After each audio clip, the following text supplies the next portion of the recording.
Thus Spake Zarathustra by Friedrich Nietzsche. Translated by Thomas Common. Part 4. Chapter 63. Talk with the Kings. 1.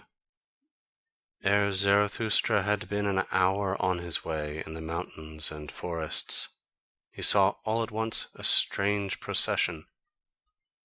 Right on the path which he was about to descend came 2 kings walking, bedecked with crowns and purple girdles, and variegated like flamingoes.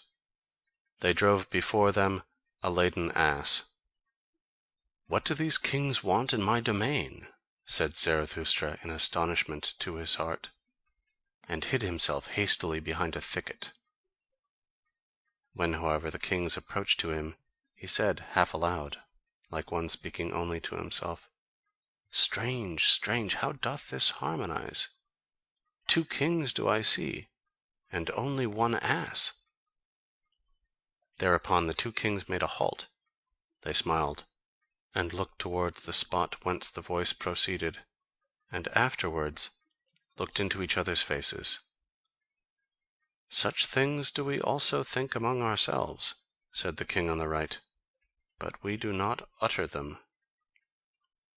The king on the left, however, shrugged his shoulders and answered, "That may perhaps be a goatherd, or an anchorite, who hath lived too long among rocks and trees, for no society at all spoileth also good manners." "Good manners?" replied angrily and bitterly the other king. "What then do we run out of the way of? Is it not good manners are good society? Better verily to live among anchorites and goatherds than with our gilded, false, over-rouged populace, though it call itself good society, though it call itself nobility, but there all is false and foul. Above all the blood, thanks to old evil diseases and worse curers. The best and dearest to me at present is still a sound peasant, coarse, artful, obstinate, and enduring. That is at present the noblest type. The peasant is at present the best, and the peasant type should be master. But it is the kingdom of the populace. I no longer allow anything to be imposed upon me. The populace, however, that meaneth hodgepodge. Populace hodgepodge. Therein is everything mixed with everything, saint and swindler, gentleman and Jew, and every beast out of Noah's ark. Good manners! Everything is false and foul with us. No one knoweth any longer how to reverence. It is that precisely that we run away from. They are fulsome, obtrusive dogs, they gild palm leaves. This loathing choketh me, that we kings ourselves have become false, draped and disguised with the old faded pomp of our ancestors, show-pieces for the stupidest, the craftiest, and whosoever at present trafficketh for power. We are not the first men, and have nevertheless to stand for them. Of this imposture have we at last become weary and disgusted. From the rabble have we gone out of the way, from all those bawlers and scribe blowflies, from the traitor's stench, the ambition fidgeting, the bad breath. Fie, to live among the rabble! Fie, to stand for the first men among the rabble! Ah, loathing, loathing, loathing! What doth it now matter about us, kings? "Thine old sickness seizeth thee," said here the king on the left. "Thy loathing seizeth thee, my poor brother.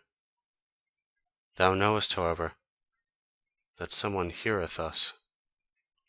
Immediately thereupon, Zarathustra, who had opened ears and eyes to this talk, rose from his hiding place, advanced towards the kings, and thus began: "He who hearkeneth unto you, he who gladly hearkeneth unto you, is called Zarathustra. I am Zarathustra, who once said, 'What doth it now matter about kings?' Forgive me, I rejoiced when ye said to each other, 'What doth it matter about us, kings?' Here, however, is my domain and jurisdiction. What may ye be seeking in my domain? Perhaps, however, Ye have found on your way what I seek, namely, the higher man." When the kings heard this, they beat upon their breasts, and said with one voice, "We are recognized. With the sword of thine utterance severest thou the thickest darkness of our hearts. Thou hast discovered our distress, for lo, we are on our way to find the higher man, the man that is higher than we, although we are kings. To him do we convey this ass, for the highest man shall also be the highest lord on earth. There is no sorer misfortune in all human destiny than when the mighty of the earth are not also the first men.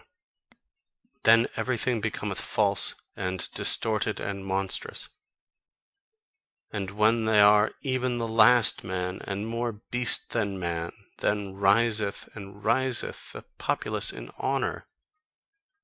And at last saith even the populace, Virtue, lo, I alone am virtue.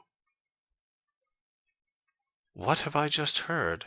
Answered Zarathustra. What wisdom in kings!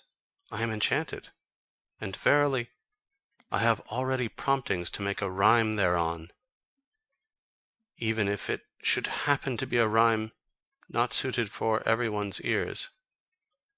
I unlearned long ago to have consideration for long ears. Well then, well now. Here, however, it happened that the ass also found utterance. It said distinctly, and with malevolence, "Yea. 'Twas once, methinks year one of our blessed Lord, drunk without wine, the Sibyl thus deplored, How ill things go! Decline, decline! Ne'er sank the world so low. Rome now hath turned harlot, and harlot stew. Rome's Caesar a beast, and God hath turned Jew." 2. With those rhymes of Zarathustra the kings were delighted. The king on the right, however, said, "O Zarathustra, how well it was that we set out to see thee! For thine enemies showed us thy likeness in their mirror. There lookedst thou with the grimace of a devil, and sneeringly, so that we were afraid of thee. But what good did it do? Always didst thou prick us anew in heart and ear with thy sayings. Then did we say at last, What doth it matter how he look? We must hear him, him who teacheth, Ye shall love peace as a means to new wars, and the short peace more than the long. No one ever spake such warlike words. What is good? To be brave is good. It is the good war that halloweth every cause. O Zarathustra, our fathers' blood stirred in our veins at such words. It was like the voice of spring to old wine casks. When the swords ran among one another like red spotted serpents, then did our fathers become fond of life. The sun of every peace seemed to them languid and lukewarm. The long peace, however, made them ashamed. How they sighed, our fathers, when they saw on the wall brightly furbished, dried up swords. Like those they thirsted for war.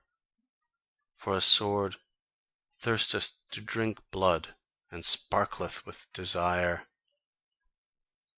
When the kings thus discoursed, and talked eagerly of their happiness of their fathers, there came upon Zarathustra no little desire to mock at their eagerness, for evidently they were very peaceable kings whom he saw before him, kings with old and refined features. But he restrained himself. "Well," said he, "thither leadeth the way, there lieth the cave of Zarathustra, and this day is to have a long evening. At present, however, a cry of distress calleth me hastily away from you. It will honour my cave if kings want to sit and wait in it. But to be sure, ye will have to wait long." "Well, what of that? Where doth one at present learn better to wait than at courts? And the whole virtue of kings that hath remained unto them. Is it not called today ability to wait? Thus spake Zarathustra. End chapter 63. This recording is in the public domain.